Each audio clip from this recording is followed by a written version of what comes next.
let's continue to talk about the news. Let's talk about the news.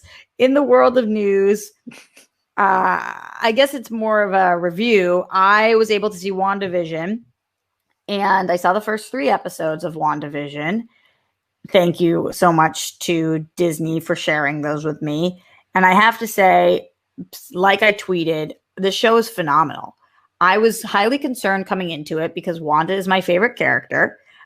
Scarlet Witch is my favorite character. And I was nervous because when we saw everything going on with that Mary Tyler Moore-esque kind of trailer that everybody saw, I was nervous that this show was going to depict a crazy woman who goes crazy and is stuck in this crazy world and this crazy life. And I don't particularly like in 2021 just showing crazy women and how crazy they are and why women can't handle things. So I'm happy to say, without any spoilers, that that's definitely not what this show is showing. This show is very, very witty. It's really original. I will say that I'm glad they gave us the first 3 because I do believe they should drop the first 3 at once. They're only dropping the first 2, and the 3rd episode really hits. I think that's why they gave it to the critics, so that they could see where the show is going more, because 1 and 2 are more similar and the 3rd one picks up in a different kind of way. So if you're not that into 1 and 2, although I think you will be, I still would tune in the next week for the 3rd one. I cannot believe how talented Elizabeth Olsen is. She finally gets to really be Wanda here and shine. And it's really incredible. A lot of people are talking about right now how she should definitely be nominated for an Emmy for this performance. And it's a beautiful, nuanced performance, and I didn't know that this is what she was going to bring to the table. I also really like old-timey shows like I Love Lucy or Mary Tyler Moore. So I think that the way that they stylize some of this is very cool, and I cannot wait to watch episode 4. So that's how I'm feeling about WandaVision. Any questions for me? Jet, chat, Streamlabs, Super Chat? Is it Marvel-y? No, it's definitely not Marvel-y. The show is, it's interesting that this is the first show that they are launching on Disney Plus as an MCU show, because it's definitely not Marvel-y, but it is fantastical and it is superhero-y and it is true to who these characters are.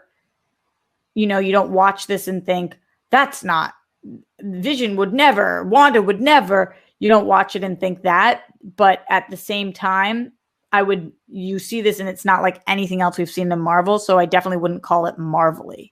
Is there anything that you could compare to that you've ever seen before on TV? I mean, obviously they're doing homages to other classic TV shows, but in terms of like the overall thing they're going for. No, there's really not, because it's not a parody, because it's not poking fun at any genres. It's borrowing from different genres and mastering them and then changing it up the following episode or moment. So I've never seen anything like it. I've seen things like it in terms of the shows that I just mentioned. It's in a similar style to a lot of those shows at first, but it almost, I guess there's like some Wizard of Oz elements to it, where you think you're watching one thing and then you're watching another thing. And it kind of feels like the first time I've seen something like this.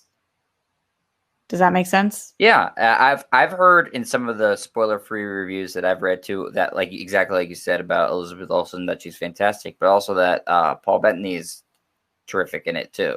He is and really a lot great. Funnier than people thought he was in terms of his humor. Yeah, he's really great. He's very great in this. I will say that it is called WandaVision.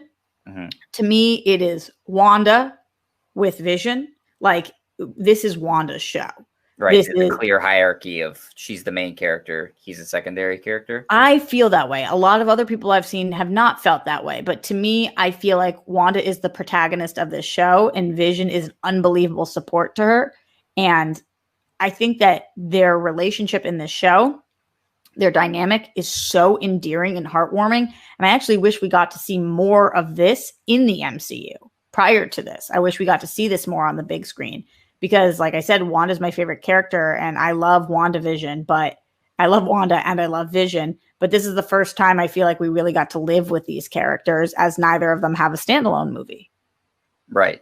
How's their chemistry? Do you feel like that now that you're seeing more of them one-on-one? It's fire. It's unbelievable. You know, when you watch people and you're like, they must in real life be very close because otherwise you don't like act like that. They're just really, really good. It's so funny. Impressive. The evolution of Vision that they got Paul Bettany to was literally just the voice of Jarvis. And then he was a voice in a helmet. And now he's a full-blown character on a TV show on Disney Plus. Yeah. And he's excellent. And he's truly, truly excellent. So it's very exciting. I can't wait for you guys to watch it. We'll talk about it more on tomorrow's show. But thank you guys for letting me blab about WandaVision because this show is phenomenal.